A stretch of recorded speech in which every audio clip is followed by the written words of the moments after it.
नमस्कार दोस्तों, मैं राहुल तोमर स्वागत करता हूं आपके अपने चैनल में। आज आपको इस वीडियो में पता चलने वाला है कि मेडिकल कोडर क्या होता है। जो मेडिकल बिलिंग प्रोसेस होता है या मेडिकल बिलिंग में आप अपना करियर बनाना चाहते हैं तो उसमें एक जॉब रोल होता है मेडिकल कोडर के नाम से। तो आखिर उसका क्या काम होता है, कैसे बनते हैं और उसमें क्या स्कोप है, ये सारी चीज़ें आपको इस वीडियो में पता चलेगी। मेक श्योर अगर आप चैनल पर नए हैं तो चैनल को सब्सक्राइब कर लें और वीडियो को लाइक कर लें और वीडियो को शुरू से लेकर एंड तक ज़रूर देखें ताकि आपको मेडिकल कोडर के बारे में सारी क्लियरिटी आ सके। ठीक है, इससे पहले हमने मेडिकल बिलिंग प्रोसेस क्या होता है उसमें पूरा प्रोसेस बताया, कितने जॉब रोल्स होते हैं, क्या होता है, उसकी वीडियो बना दी, वो भी आई बटन में दे दूंगा। और इससे पहले अभी हमने एक वीडियो बनाई थी what is AR follow up. Medical billing या US हेल्थ केयर प्रोसेस में दो जॉब रोल जो होते हैं बहुत ज़्यादा इंपॉर्टेंट होते हैं और उनको बहुत ज़्यादा प्रायोरिटी दी जाती है और उसमें स्कोप भी अच्छा होता है। एक तो होता है मेडिकल कोडर और एक आपका होता है AR फॉलोअप। ठीक है, अब बात करते हैं कि अगर आप मेडिकल बिलिंग की पूरी वीडियो देखना चाहते हैं अलग से और सारे जॉब रोल्स और AR फॉलोअप की, तो अलग से वीडियोस बनाई है, मैं लिंक कर दूंगा आई बटन में, वहाँ से देख लीजिएगा इस वीडियो के बाद। तो बात कर लेते हैं इस वीडियो में मेडिकल कोडर के बारे में कि आखिर मेडिकल कोडर होता क्या है। The work of a medical coder is critical in the health care revenue cycle. Their main job is to translate healthcare services, diagnosis and procedures into standardized medical codes used for billing, insurance and records। ठीक है, अब मैं आपको समझाता हूँ इसमें होता क्या है। मैंने आपको ऑलरेडी बता चुका हूँ कि मेडिकल बिलिंग क्या होता है, लेकिन फिर भी एक बार दोबारा से एक्सप्लेन कर देता हूँ कि US हेल्थ केयर प्रोसेस ये होता है कि इंडिया में तो ये ऑप्शन होता है कि आप हेल्थ इंश्योरेंस लें या ना लें, तो बहुत ही कम लोगों के पास होता है। US वगैरह में क्या होता है कि सबके पास हेल्थ इंश्योरेंस होता है। जो थोड़ा अमीर होता है वो खुद से प्राइवेट इंश्योरेंस लेता है और बड़े इंश्योरेंस लेता है।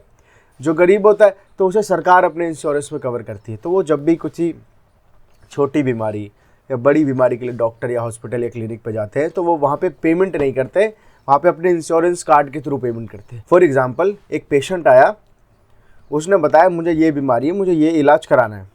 फिर डॉक्टर ने पूछा आपके पास किस इंश्योरेंस कंपनी का कार्ड है, तो फिर वो अपनी टीम को देगा वो कार्ड कि चेक करो कि आखिर इसके कार्ड में ये सारी बीमारियां या ये सर्जरी या ये ट्रीटमेंट इंक्लूड है या नहीं। कहीं हम इसका ट्रीटमेंट तो कर दें फिर हमें आगे से इंश्योरेंस कंपनी से पेमेंट ना मिले। तो प्रॉपर चेक कराते और देखते कि हाँ इसके ये कार्ड में इंश्योरेंस में ये सारी चीज़ें कवर है। फिर उसका ऑपरेशन वगैरह, सर्जरी वगैरह, ट्रीटमेंट वगैरह होता है। फिर क्या होता है, एक क्लेम सबमिट किया जाता है इंश्योरेंस कंपनी को कि आपका कस्टमर हमारे हॉस्पिटल से ये ट्रीटमेंट लेके गया है, इसकी इतनी पेमेंट बनी है, आप हमें कीजिए। ठीक है, तो उसमें क्या होता है, जो फॉर्म भरता है तो फॉर्म में ऐसा नहीं लिखता है कि किडनी स्टोन था, ये था, वो था, नहीं था। अब इसमें इस तरीके से मेडिकल कोडिंग होती है।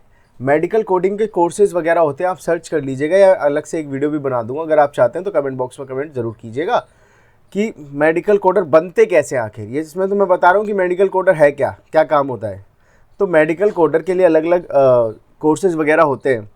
बाकी मैं बता देता हूँ, जब कोई, जैसे कि आप किसी क्लाइंट के लिए काम कर रहे होंगे या डॉक्टर खुद भी इंश्योरेंस कंपनी पे क्लेम करता है, तो वहाँ पे फॉर्म में ये जो बीमारियाँ हैं वो नाम से नहीं लिखी जाती हैं।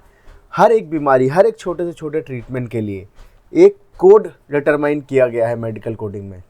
तो वहाँ पे रोल आता है मेडिकल कोडर का कि वो उस फॉर्म में, मान लीजिए आपको सर की सर्जरी हुई या किडनी की हुई, जो भी चीज़ हुई, तो उसका कोई, मैं एग्जांपल दे रहा हूँ, ऐसा हो सकता है ऐसा कोई कोड एग्जिस्ट ही ना करता हो। जैसे कि मान लीजिए C10 कोई कोड है कि इसके लिए ये कोड होता है, तो कोड के बेसिस में वहाँ पे क्लेम सबमिट किया जाता है। फिर इंश्योरेंस कंपनी चेक करती है, फिर वहाँ से पैसे देती है, प्रोवाइड करती है। अब बात करते हैं यहाँ पे, आपको नॉर्मल लैंग्वेज में तो सारी चीज़ें समझ में आ गई होंगी, नहीं समझ में आई होंगी तो एक बार कमेंट बॉक्स में कमेंट कीजिएगा, क्या नहीं आया है वो ज़रूर बताया जाएगा। यहाँ पे आपका काम होता है कि रिव्यू करने होते हैं medical documents, doctor notes, patient chart, diagnosis reports, lab result and discharge summaries, understand the medical services provided to the patient. आपको सारे डॉक्यूमेंट्स लिखने हैं कि कस्टमर के हॉस्पिटल में आने से डिस्चार्ज होने तक उसे क्या क्या सर्विसेज प्रोवाइड की गई। ठीक है, तो सारी चीज़ें आपको देखनी, सारे डॉक्यूमेंट्स लेने, उसके बेसिस पे आपको एक क्लेम बनाना है। और यहाँ पे जो सर्विसेज कस्टमर को प्रोवाइड की गई उसके अकॉर्डिंगली आप दूसरे स्टेप में दे सकते हैं कि असाइनिंग करेक्ट कोड्स उन सर्विसेज को करेक्ट कोड्स में लिखना है। जैसे कि आप देख सकते हैं यहाँ पे कि convert diagnosis procedures and treatments into standardised codes. जैसे कि ICD-10 होता है, CPT होता है, SCP-CS होता है। आप देख सकते हैं ये होता है डायग्नोसिस के लिए, ये होता है प्रोसीजर के लिए, ये होता है सप्लाईज एंड सर्विसेज के लिए, जैसे कि एम्बुलेंस या मेडिकेशंस, ऐसी चीज़ें हैं यहाँ पर।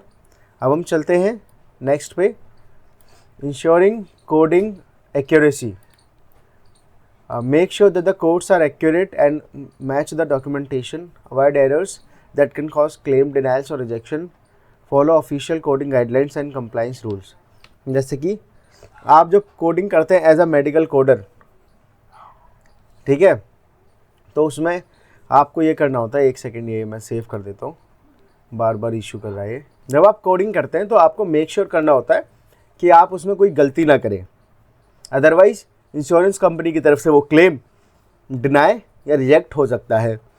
और कोडिंग में आए दिन कुछ ना कुछ परिवर्तन होता रहता है, कुछ ना कुछ चेंजेस होते रहते हैं, तो वो आपको अपडेटेड रहना है, ठीक है। कोडिंग गाइडलाइंस जो भी हैं उनके थ्रू जो भी कोड्स चेंज हो रहे हैं, ये सारी चीज़ें आपको पता होनी चाहिए। क्वायरी प्रोवाइडर्स इफ़ अनक्लियर, हाँ, contact health care providers if medical documentation is unclear और incomplete, request clarification to ensure accurate coding. कि यहाँ पे आपको कभी कभार हेल्थ केयर प्रोवाइडर को भी कॉन्टैक्ट करना पड़ सकता है। वो इसलिए करना पड़ सकता है कॉन्टैक्ट आपको क्योंकि अगर कोई डॉक्यूमेंट वगैरह में इशू है, इसलिए। पांचवा बात करें तो supporting billing and claims, work closely with the billing team to ensure claims are submitted correctly to insurance, help prevent denials and rejection by coding correctly the first time. यहाँ पे क्या होता है कि कोडिंग आपने की लेकिन क्लेम आपने सबमिट नहीं किया, उसके लिए अलग से एक बिलिंग टीम है, वो क्लेम सबमिट कर रही है।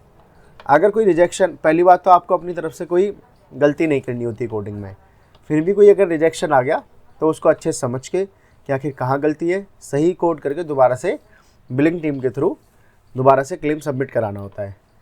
यहाँ पे staying updated with code changes, मैंने बता दिया कि इसमें कोड वगैरह चेंज होते रहते हैं, तो उसके साथ आपको अपडेटेड रहना चाहिए।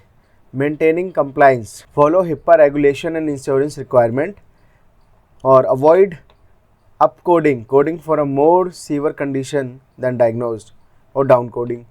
तो यहाँ पे आपको ये भी जो हिप्पा रेगुलेशंस के थ्रू आपको काम करना है, और दूसरी चीज़ आपको कभी भी ऐसा नहीं करना है कि प्रोसीजर हुआ है थोड़े लो लेवल का, हाई लेवल की कोडिंग कर दी कि ज़्यादा पैसे आ सकें, या ज़्यादा लेवल का हुआ है लो लेवल की कर दी कि उसमें कम पैसे आएंगे। तो ये नहीं करना है, करेक्ट कोडिंग आपको करनी है, जो प्रोसीजर मिला है उसके जितने चार्जेस होते हैं उसके अकॉर्डिंगली आपको कोडिंग करनी है वहाँ पे। और यहाँ पे होता है auditing and quality check, sometimes review and audit other coders work for accuracy.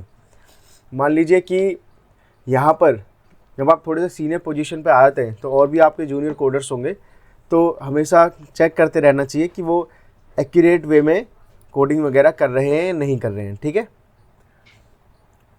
सब medical coders specialise in certain areas, inpatient coding, outpatient coding, radiology, cardiology. तो ऐसा होता है कि बहुत से मेडिकल कोडर इसमें ज़्यादा एक्सपर्ट होते हैं, कोई आउट पेशेंट कोडिंग में एक्सपर्ट होते हैं, कोई इन सब में एक्सपर्ट होते हैं। और यहाँ पे टूल्स के बारे में भी बताया गया है, आप देख सकते हैं कि tools and software use electronic health record EHR EMR system, work with coding software like encoder pro, 3M, मेडिसॉफ्ट और एथना हेल्थ। यहाँ पे ये सॉफ्टवेयर्स हैं जिनके थ्रू आप मेडिकल कोडिंग करते हैं, उनके बारे में ये बताया गया है। तो आई होप मैंने बता दिया आपको कि मेडिकल कोडर का जॉब रोल क्या होता है और बनते कैसे। ग्रेजुएशन होनी चाहिए कम से कम, और एक मेडिकल कोडर का कोर्स होता है, उसके बारे में भी नेक्स्ट वीडियो बनाएंगे, मेडिकल कोडर बनते कैसे, ठीक है। तब आप जाके मेडिकल कोडर बनते हैं। और सबसे ज़्यादा अच्छी सैलरी मेडिकल बिलिंग में मेडिकल कोडर की होती है, फिर उसके बाद AR फॉलोअप की होती है, और सबकी नॉर्मल होती है जितनी होनी चाहिए, ठीक है। तो आई होप आपको वीडियो समझ में आई होगी और थोड़ी नॉलेजेबल लगी होगी। तो मेक श्योर अगर वीडियो थोड़ी भी पसंद आई तो वीडियो को लाइक करो, चैनल को सब्सक्राइब करना बिल्कुल ना भूलें। मिलते हैं किसी नई वीडियो में, तब तक के लिए जय हिंद दोस्तों।